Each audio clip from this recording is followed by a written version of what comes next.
All right, I want to come full circle with this analogy and this walkthrough dealing with the Layer 2 technologies, because we're almost ready to put this to bed. There's two components that I want to make certain that we discover. One is going to be the aspects behind neighbor discovery, which is a tool that we can use to be able to determine and detect and actually draw the nature of the physical connectivity. Remember, we talked about the difference between the logical topology and the physical topology. Now, for the most part, the differences between these two equate directly to the fact that the logical topology, more often than not, is going to be the way we see things from logical addressing and from logical adjacencies. But when it comes to the physical, a lot of times we look at this from the perspective of our Layer 2, our data link configuration. So as an example, the physical topology that I have in a lab may consist of, say for instance, 3 switches. These 3 switches may have hosts connected to them.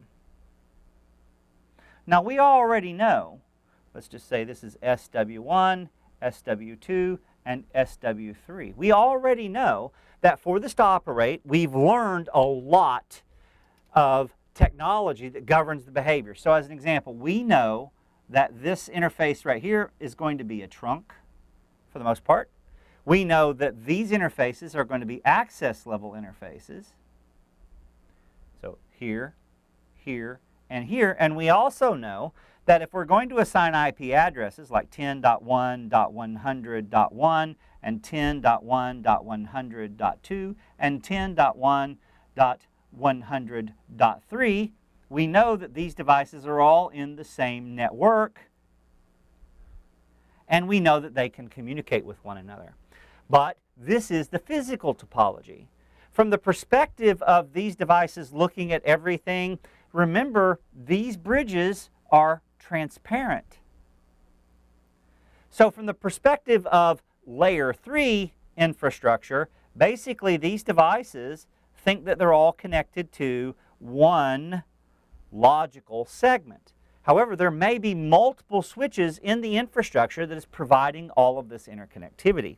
And what we do is we rely on protocols like Cisco Discovery Protocol and Link Layer Discovery Protocol to be able to search and find what my actual physical topology is. So logically, it looks like this. Physically, it looks like this.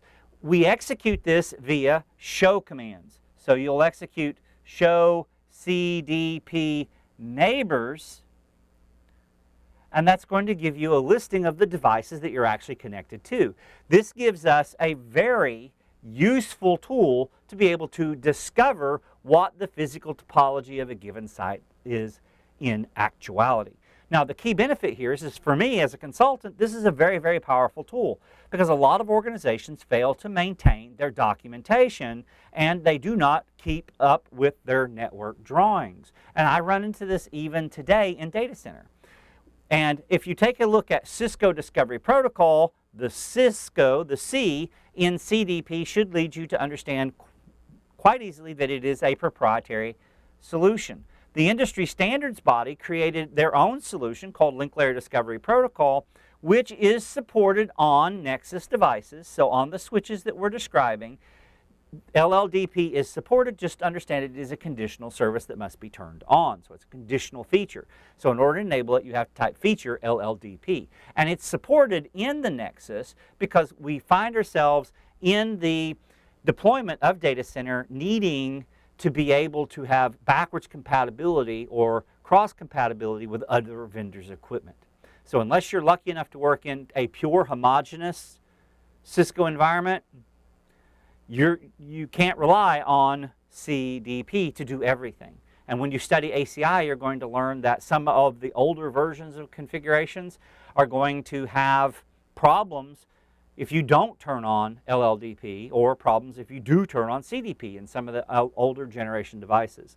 So what I'm talking about is I'm talking about things like the converged network adapter, which we're going to talk about when we talk about storage in the form of fiber channel over Ethernet.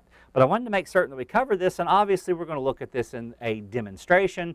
But with that being said, this is pretty much all there is to what we refer to as our neighbor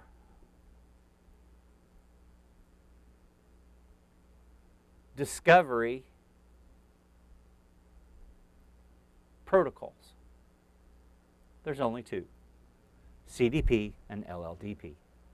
I'm Terry Vinson, and I hope this was helpful, and I'd like to thank you for learning Data Center with me.